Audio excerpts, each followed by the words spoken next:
This video will show you how to replace the power steering rack bellows boot on a Mitsubishi Outlander. This will be located behind your front wheel. Let's get into it. Okay friend, let's get started on our job. The first thing we have to do is safely raise and support the front end of the vehicle so the wheel's off the ground. After completing that, to remove the wheel, remove all 5 of your 21mm lug nuts. Now we can get the wheel off of here.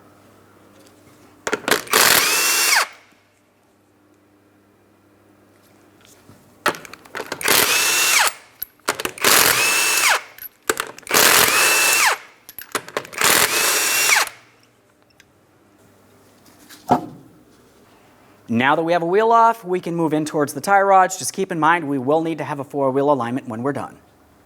So as we make our way behind this area looking at our tie rod ends, we want to start directly in the middle of the outer and the inner. We have a jam nut.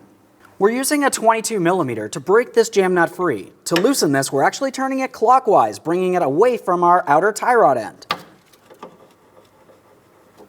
Now that I have movement from that, let's move towards the outer nut on the outer tie rod end. We're using a 17mm to remove the mounting nut. Once we have it out of place, we're going to give it a quick inspection, but start it back on a couple threads. I do have some rust. I'm going to tap this into position.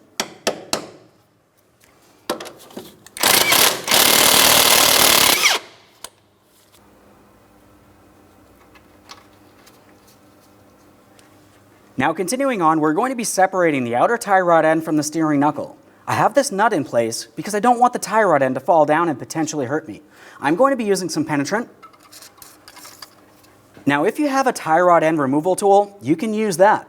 Not everybody has it. If you happen to have a hammer, you can tap on the steering knuckle. Just be careful not to cause any damage to anything.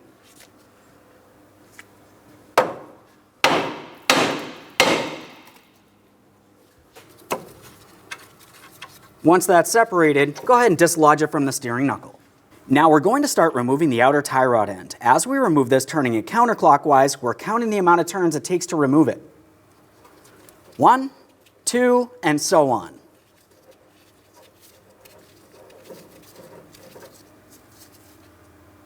I had 16, your results may vary.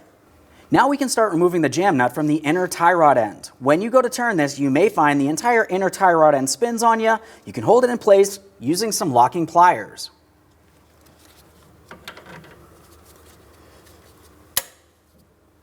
Continue on with a 22mm to remove that jam nut.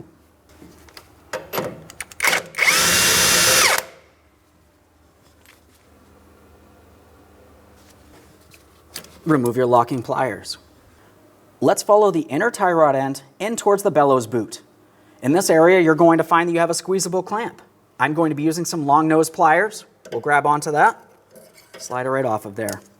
Just a quick inspection. If it looks like it's worn or damaged, you're going to want to replace it. This one's fine. After removing the clamp, we want to break the bellows boot free from the inner tie rod end.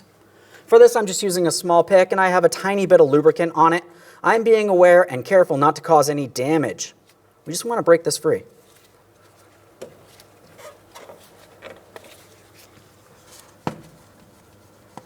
Now at this point, let's follow the bellows boot all the way in towards our power steering rack. Now I'm pointing with my pry bar.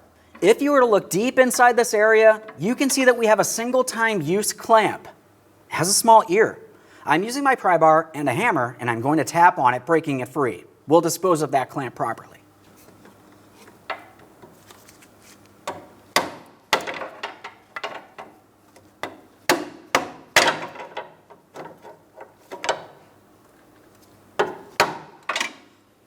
Now I do have movement from the clamp. Sometimes it'll break free and you can remove it. Other times you have to remove the power steering rack bellows boot first. That's what I'll have to do. So at this point I'm taking hold of the boot, I'm going to give it a twist and slide it out and away from the power steering rack and my inner tie rod end. There it is, friend. Now I can remove that clamp.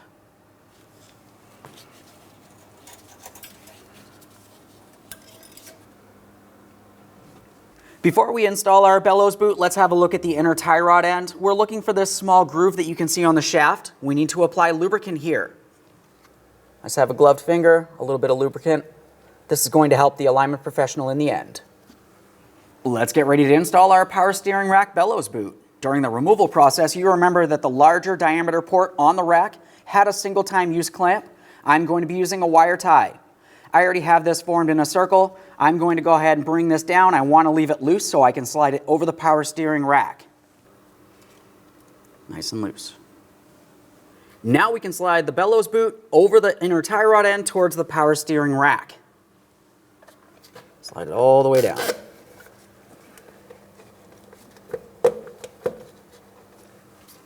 Now I need to make my way all the way to the inboard side. We need to make sure the power steering rack bellows boot is over the rack, and we're going to tighten our wire tie, holding it in position. Slide that over. We'll make sure that the wire tie is in the proper groove on that power steering rack bellows boot and make sure it's nice and tight. Of course, trim off any excess.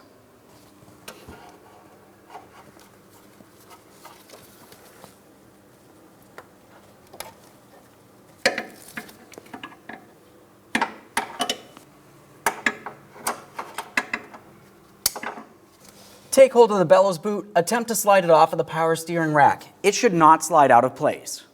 Now let's focus on the outer portion of the bellows boot. We need to make sure it aligns with the groove that we applied lubricant on.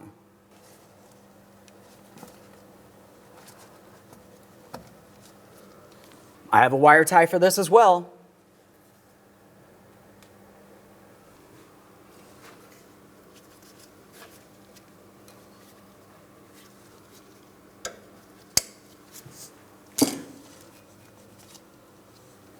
At this point, we're going to install our jam nut. I like to bring it approximately halfway up the threaded area. I'm going to apply some anti-seize.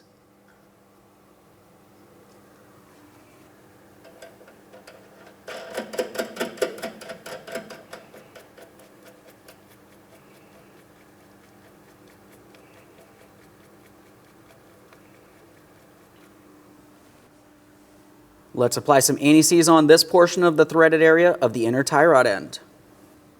Now let's get ready to install our tie rod end.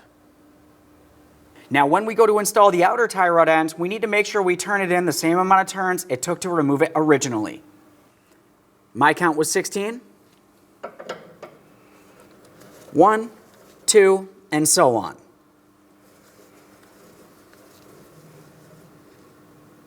When we stop, we're stopping with the stud facing up. Let's secure the outer tie rod end to the steering knuckle next. We should be able to pivot things as necessary. Now that I have that pressed up, I'm going to continue on with my mounting nut. Go ahead and tighten that. The torque for it is 18 foot-pounds.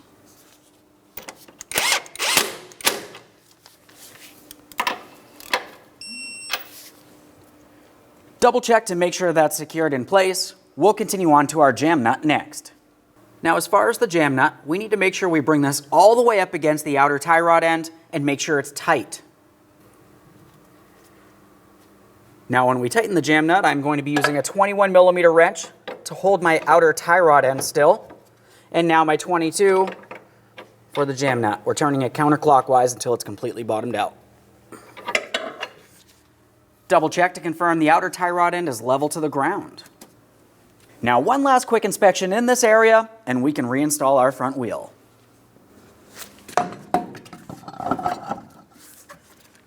Once you have the wheel in place, we'll continue on to all 5 of our 21mm headed lug nuts.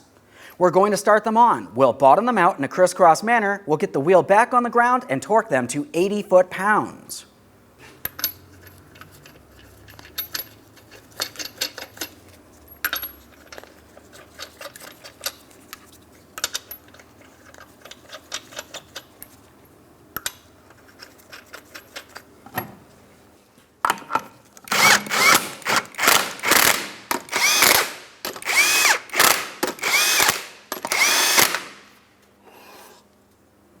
Now I've got my wheel back on the ground. I'm torquing each one of my 21mm lug nuts to 80 foot-pounds. I've got my torque wrench.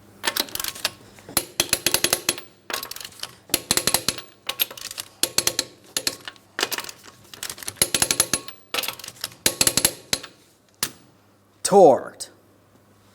Okay, friend, we finished our installation. Now the next thing you have to do is take your vehicle for a road test down to your local alignment shop. Thanks for watching. When only the best will do, demand TRQ. The only company that lets you view before you do.